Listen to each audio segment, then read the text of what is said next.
એકવાર શ્રીજી મહારાજ અને મૂળજી બ્રહ્મચારી ફરતા ફરતા ગામ કંડોરડામાં પધારેલા.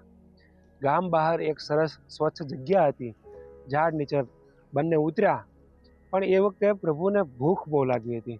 સાથે કોઈ હરિભક્તો કે પાર્ષદો હતા નહીં. એટલે બ્રહ્મચારીને કીધું કે બ્રહ્મચારી, મને ભૂખ બહુ લાગી છે. બ્રહ્મચારીએ એક કાપડ પાથરી દીધું, એની પર પરમાત્મા સૂતા હતા અને બ્રહ્મચારી ગામમાં સીધું લેવા માટે ગયા. પ્રભુજી બ્રહ્મચારીની વાટ જોતા જોતા જાગતા સૂતા હતા. થોડી વાર થઈ, બ્રહ્મચારી આવ્યા નહીં. એટલે ભગવાનને એમ થયું કે વાર કેમ લાગી.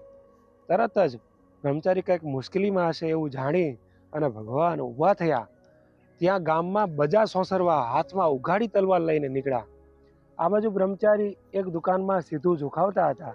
ત્યાં એક ગામનો આગેવાન માથે ભારે અને અહંકારી પટેલ આવી ચડ્યો. વિના કારણે બ્રહ્મચારીને હેરાન કરવા માટે બોલ્યો, એ બાવા, અહીં કેમ આવ્યો છો? બ્રહ્મચારી કહે કે મારા પ્રભુ માટે સીધું લેવા આવ્યો છું. પટેલ કે સીધું બીધું લેવાનું નથી અને તને અહીંથી જવા પણ દેવાનું નથી. અને આમ વિના કારણે હેરાન કરવા લાગ્યો. બ્રહ્મચારી તો હવે ભગવાનના ભગત, એટલે બીજું તો શું કે, પણ ભગવાનને પ્રાર્થના કરી કે હે ભગવાન, આ પટેલ મને હેરાન કરે છે, તમને અત્યારે ભૂખ લાગી હશે અને આ મને જવા દેતો નથી, કાંઈક રક્ષા કરો. ભગવાન તો અંતર્યામી છે. એ જ સમયે ભગવાન ઉઘાડી તલવાર લઈ અને ત્યાં પહોંચી ગયા. મહારાજે બ્રહ્મચારીને કીધું કે બ્રહ્મચારી, અહીં કેમ બેઠા છો? ત્યારે બ્રહ્મચારીએ પટેલની સામું જોયું. મહારાજ સમજી ગયા કે આ બ્રહ્મચારીનો વાંક નથી ને આ પટેલ કંઈક હેરાન કરતો લાગે છે.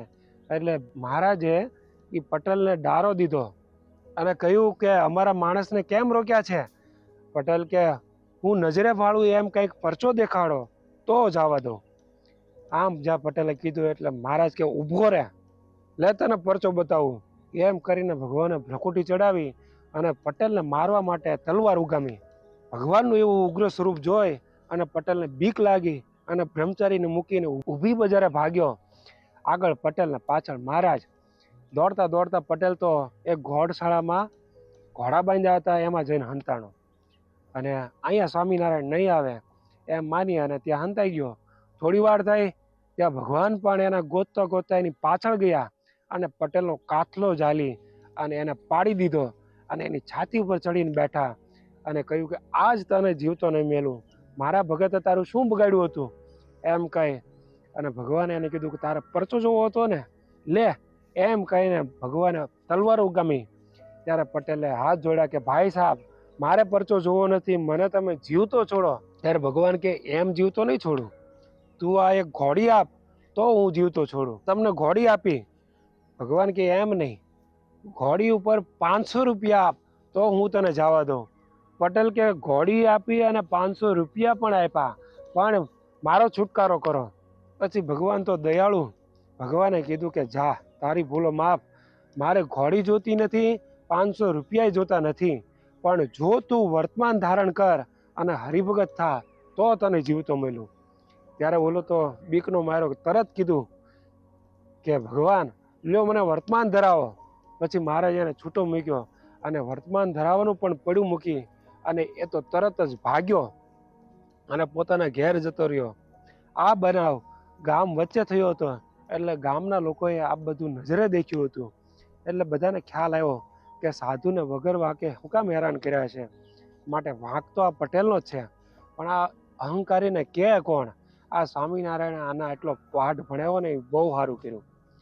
પછી પાછળથી એવું બન્યું કે ગામ વચ્ચે મહારાજની આગળ નમતું જોખવું પડ્યું અને હાથ જોડવા પડ્યા. એટલે પટેલનો અહંકાર ઘણો ઘવાણો હતો. એટલે ઘરે ગયા પછી પટેલને એ ભગવાનને મારવાનો વિચાર આવ્યો અને એને અનુભવ થઈ ગયો હતો તો પણ મારું એકલાનું કાંઈ ચાલવાનું નથી. એટલે એના જેવા બીજા હલકા માણસોને તૈયાર કરી અને એ પટેલ ભગવાનને મારવા માટે પાછળ ગયો. અને આ વાતની ગામના એક હરિભગતને ખબર પડી ગઈ હતી. એટલે ભગવાનને પાછળ પાછળ જઈને તરત સમાચાર પહોંચાડ્યા કે પેલો પટેલ એના જેવા માણસોને લઈને તમને મારવા માટે આવે છે. એ વખતે મહારાજ અને બ્રહ્મચારી ગામની બહાર એક વાવ હતી ત્યાં પહોંચેલા અને મહારાજે વિચાર કર્યો કે કોઈની સાથે ઝઘડો કર્યા વિના આને ભોજપાઠ આપવો છે.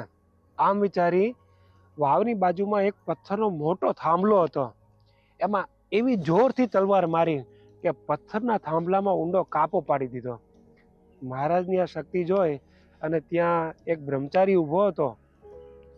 એને ભગવાનપણાનો નિશ્ચય થઈ ગયો કે આવો નક્કર પથ્થર અને તલવારથી આવો ઊંડો કાપો કોઈ માણસ કાપી જ ન શકે. આ તો કોઈ પરમાત્મા છે એમ માની એણે તો પરમાત્માને હાથ જોડ્યા અને મહારાજે એને કીધું કે અમને મારવા માટે પાછળ બધા ભાઈઓ આવે છે, એ અહીંયા પહોંચે એટલે એને આ કાપો બતાવજો. આમ કહી અને મહારાજ ચાલતા થઈ ગયા. સાથે બ્રહ્મચારી હતા. થોડી વાર થાય ત્યાં ગામમાંથી પેલો પટેલ અને સાથે થોડા માણસો ત્યાં વાવે પહોંચ્યા. એ પટેલે પેલા બ્રહ્મચારીને પૂછ્યું કે અહીંથી કોઈને જતા જોયા છે? ત્યારે બંને કીધું હા, 2 વ્યક્તિ હતા. અરે એકના હાથમાં તલવાર હતી અને એ ભાઈએ આ પથ્થરના થાંભલા ઉપર તલવાર મારી છે, એ તમે જોઈ લો. ત્યારે વાયરવાળા જે બધા ભાઈઓ હતા અને આ પટેલે એ ઊંડો કાપો જોયો એટલે તરત એને વિચાર આવ્યો કે આપણે કાંઈ આપણી બૈરી છોકરાને કાંઈ ચૂંડલા ભંગાવવા નથી. એમ વિચાર કરીને વિલમ મોઢે બધા ગામમાં પાછા જતા રહ્યા. વાલા ભક્તો, ભગવાનને એના ભક્તો બહુ જ વાલા છે, માટે ભગવાનના ભગતનો કોઈ પણ પ્રકારે દ્રોહ ન થાય એ આપણે ધ્યાન રાખવું. આ પટેલે જે અહંકાર વશ થઈ અને વગર વાક્યે બ્રહ્મચારીને હેરાન કર્યા તો ભગવાને એને બોધપાઠ ભણાવ્યો.